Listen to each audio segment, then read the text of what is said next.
Our aim was to review international literature to identify ways of involving employers in assessment judgments. We used a structured approach to reviewing all the literature, and in the process we read nearly 500 abstracts. There were 4 relevant reports that we found. Pite Consulting published Employer Involvement in Qualifications Delivery and Assessment in 2014. They researched best practice in employer involvement in qualification delivery and assessment in technical and applied general qualifications. The size of the employers in the research varied. The study sampled 20 qualifications. 46 interviews were undertaken with associated awarding organisation staff, employers and training providers. The research focused on England. Gray authored Engaging Micro-Businesses in 2012.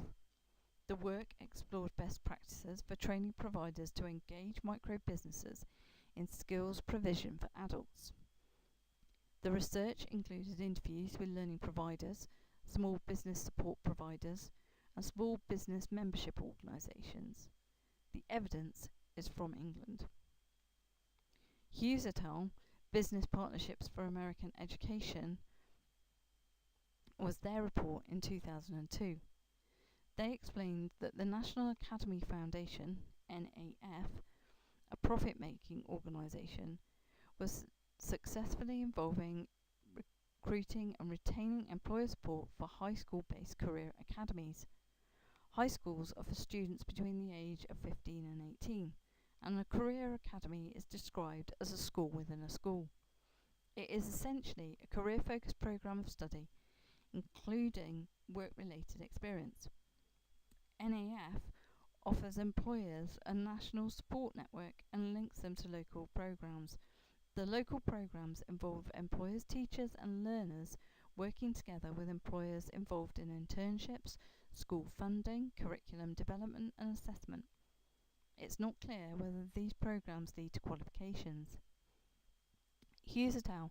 Did not always distinguish between ways of engaging employers in work placements for learners and engaging employers in assessment judgments.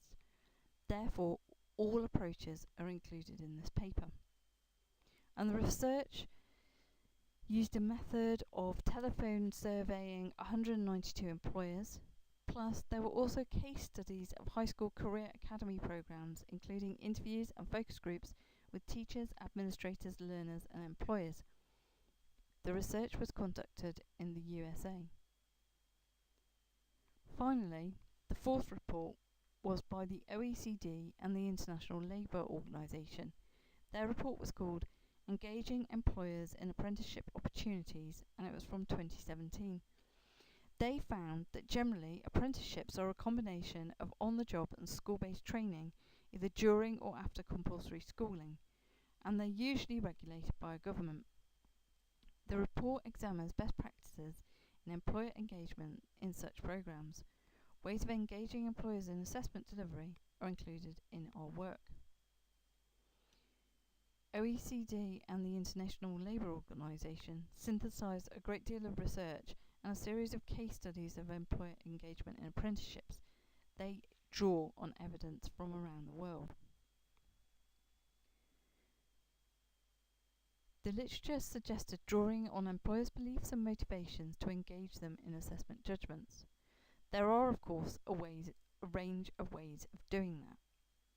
I'll share the beliefs and motivations which drive employers to join in assessment. When employers are dissatisfied with the content or delivery of current qualifications and believe qualifications need improving, those employers can be motivated to get involved in assessing. For example, in England, employers got involved in assessing as a particular qualification did not meet industry requirements due to low levels of practical content and specialist knowledge. And in England, employers engaged in assessment judgments as they believed that it had benefits to the learner and that in turn that benefited the industrial sector. Employers in England and the USA participated in assessment judgments to improve learners' work readiness and thereby the quality of future staff.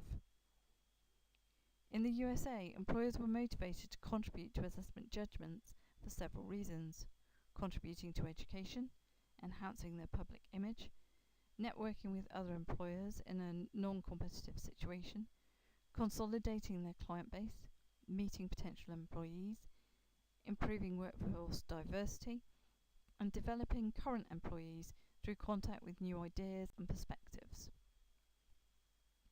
A key strategy for engaging employers in assessment judgments was by leveraging existing networks. To be more specific, in England and the US, one way of recruiting employers to be assessors was through existing networks of assessors and employers. Assessors are good recruiters as they are already established in the business community. Assessors are credible micro-businesses and are therefore viewed as being trustworthy. People often work part-time as an assessor and part-time in their original role, and thus may be well placed to recruit extra assessors. In England, there were 3 further ways of encouraging employers to contribute to assessment judgments. The first is networking and working with sector forums for employers, assessors and organisations specialising in employer engagement. Secondly, it was found that once a large branded company was known to be sharing and assessing, other employers tended to join in. And thirdly, when learning providers and awarding organisations have highly motivated stakeholder relation staff, they tend to initiate and sustain relationships with employers. This also encourages employers to share in assessment judgments. Turning to evidence from the US, it was found that employers were more likely to contribute to assessment when there was buy-in from senior management. In England, research shows that offering high-quality products and services attracted employer engagement in assessment. To be precise, the factors facilitating it were making employer involvement mandatory. The requirement may be that employers must be involved in assessing written or practical work, or assessing work placements, or doing expert witness and testimony. Making employer engagement mandatory can require learning providers to instigate employer involvement.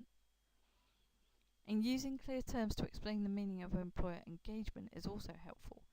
For instance, the employer needs to know whether their contribution is going to be equipment or making assessment judgments or some other thing.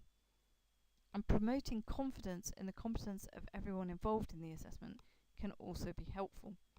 Strategies for gaining confidence in the capability of all are requiring that assessors are qualified and allowing only approved employers to assess.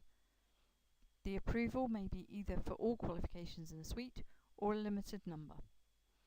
The awarding organisation could include employers in deciding the criteria for approving employers. Such approvals may require centre visits. The employer must have approved procedures for consistency of judgments. And offering employers flexibility in timings was also found to be a leverage to get employers involved. For example, it's possible to offer to work with employers as needed, as many employers are open for business 24/7. Another example is focusing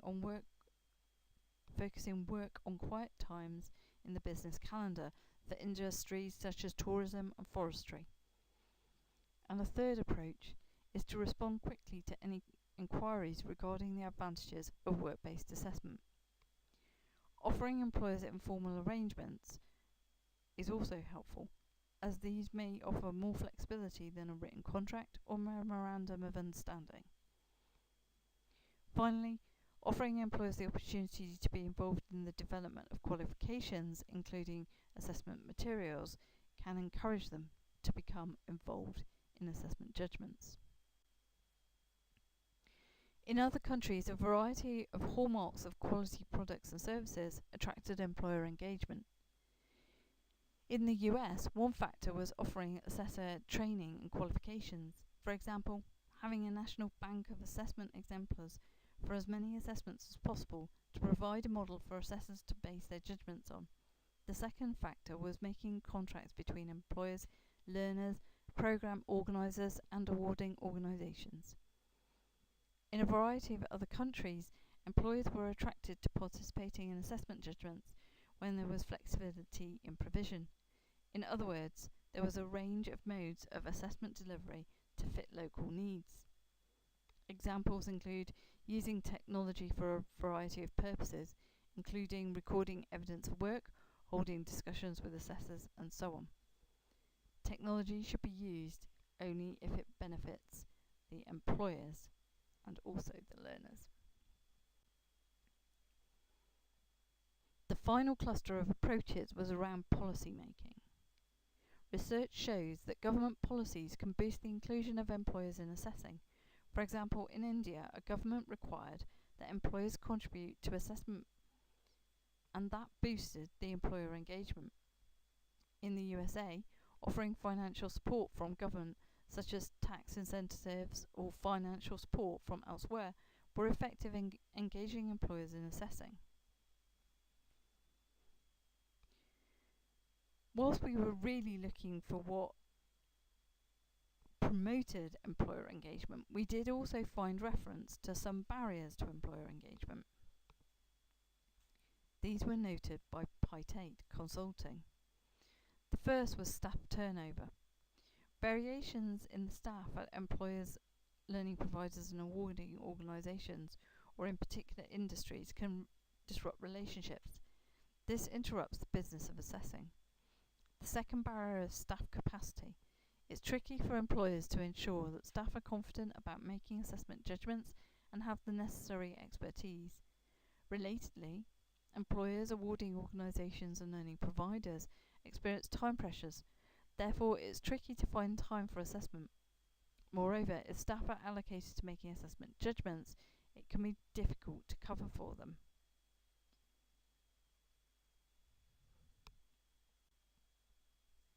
The research has two main limitations. First, the list of ways of engaging employers is incomplete, both globally and for individual jurisdictions. For instance, in India, there is bound to be more than just that one approach to employer engagement. There are underlying reasons for this limitation. The evidence is restricted to the approaches shared by various jurisdictions and organisations, and also the scope of the research was limited to evidence which was immediately available and in English. Therefore, we advise against granular comparisons between jurisdictions.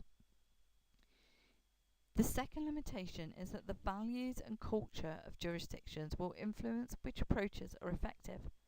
Perhaps this is best illustrated by the fact that in some areas, employers prefer informal arrangements, and in others, contracts are the norm.